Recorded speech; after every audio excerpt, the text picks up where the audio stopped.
çalar Ela'ya bak bak, nefesim tükenir. Hayal değil bu, hayatın ta kendisi.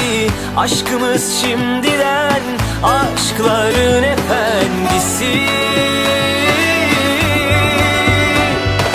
Maşallah diyelim, nazarlar değmesin. İlan ettim, bu kalbin sahibi de sensin. Maşallah diyelim, nazarlar değmesin. Bugünü yaşa, yarını hayal et, çünkü hep benimlesin.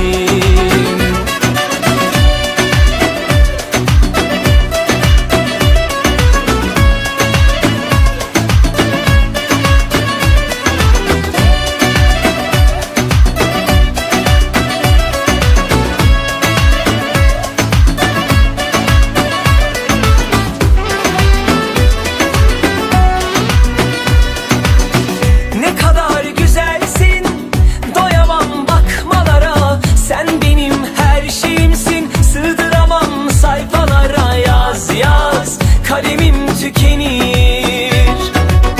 Ne kadar narinsin, kıyamam dokunmaya. Ne güzel gözlerin var, güneşte çalar Ela'ya bak bak, nefesim tükenir.